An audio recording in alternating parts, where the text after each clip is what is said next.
Decided to do a little update video on the Falcon here. Floors are done for the most part. For the seats, I decided to do some outriggers and inboard supports. So I drilled a hole straight through, drilling the bottom hole bigger so I can get the nut up in there. That should be good for safety. Looks like I missed a weld there. Bummer. That's gonna get seam sealer. On the inside, you can see what I did here. I had a little strap and then plug welded and just kind of stitched around. Should be plenty strong, a lot stronger than the way I got it, which was crusty old floor with just bolts and not even fender washers on the bottom. My unibit's pretty dull, so I made a inverted drill press using my trans jack. Seems to be working pretty good. I really should probably try to sharpen that unibit or buy a new one. That's pretty much it. Just wanted to kind of show what I did for the seat supports. Should be a lot safer than how I received it.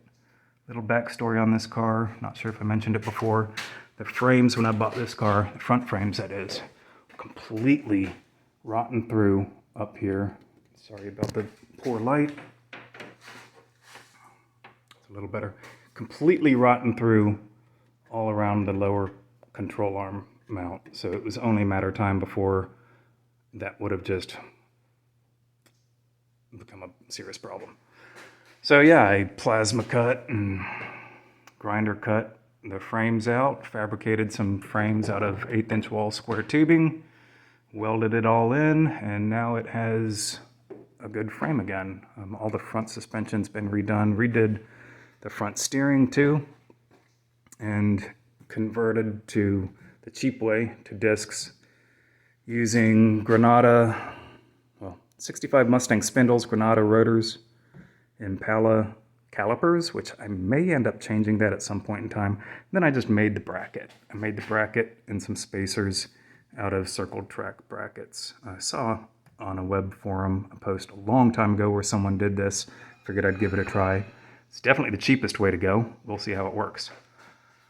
Steering, as I mentioned, I replaced everything here because I changed the spindles. Got that from Melvin's. He knew exactly everything I needed, gave me the list, sold me the stuff. I chopped the shaft up here. You can see another video that I made where I put a Prius EPS in there. Replaced the floors because they had just laid sheet metal on top of floors that were basically already gone and were repaired once before. So there were 2 layers of just garbage up here and packed in rust in between. So cut all that out since I was already cutting all this out, just snowballed.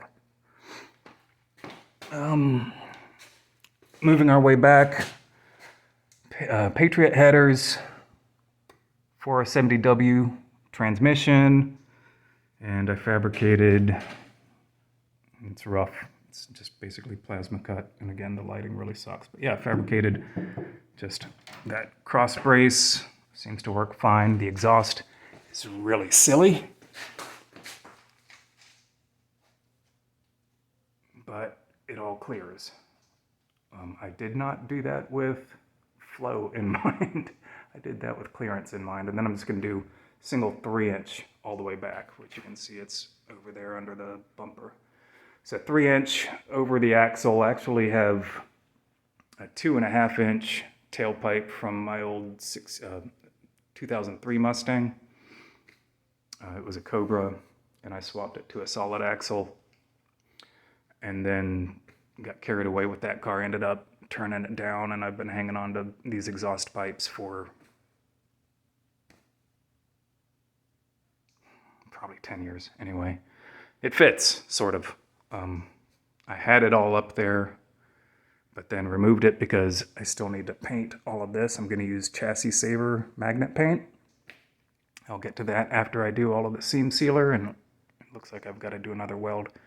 So yeah, today I'm going to finish drilling out the bottom holes for all 8 seat bolts, and then seam seal, and then we'll see if I get to painting today. Rear end is an Explorer rear end. Everything else is pretty much stock. I did fabricate subframe connectors based off of the Dez car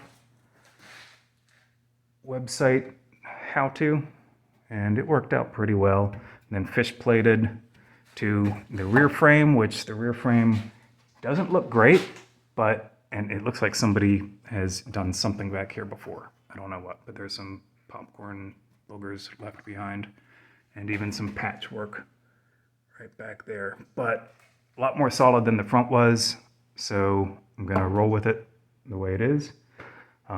General spring, replace the springs, and then just KYB shocks. Yeah, 8.8, 31 spline, 2 Explorer axles. I think it's the passenger side that's shorter because it's offset, so I've got 2 passenger axles. Shortened it myself right there. You can kind of see my ugly welds.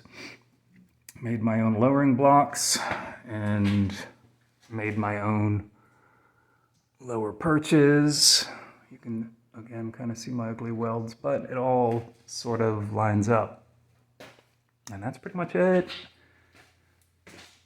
I did an in-tank fuel tank, an in-tank fuel pump, fuel tank. This is an Aeromotive with the TBI, throttle body injection, intake pump. And then I have a regulator and a resistor. So the resistor drops the voltage and current to the pump so it spins slower. And then the regulator, I can set it to the lower pressure because it's got a carb, it's got a Holley carb. So I really only need about 4, 5, 6 PSI. That's why I went with the throttle body pump instead of any other EFI pump, because other EFI pumps are set up, they're designed to work at 40 PSI. So that's a lot. If you're taking a pump designed to flow that much fuel and then regulating it down to 4 or 5, that's a lot of fuel volume that you're just circling back to the tank. So lower the voltage, lowers the output of the pump, and lowers the pressure anyway. And then I used a Fuel Lab regulator up front. And then did the hard lines. It's still kind of messy. None of it's zipped up or anything yet because I still have to pull it out of the way to paint. All right, that's it. That's pretty much the whole story on the Falcon. I did 373 gears, and I did a, what rear end is this in this? The Detroit True Track is what I put in it. I was thinking about doing the Ford carbon fiber clutched rear end and changed my mind because the clutches do wear out. So we'll see how this does in the mountains. Hopefully it is more drivable than the old clunker Detroit locker that I had in my Cobra. And then the Explorer disc brakes. I did not put the emergency drum brake together for this because it was just a pain in the butt. So I gave up. I'm not sure what I'm going to do for an emergency brake. It's an automatic trans, so not that big of a deal, but if you're rolling and lose your brakes, you have to do something. So who knows, maybe I'll put a second caliper and do like a drift brake, emergency brake. I don't know. We'll see. All right, that's it. See ya.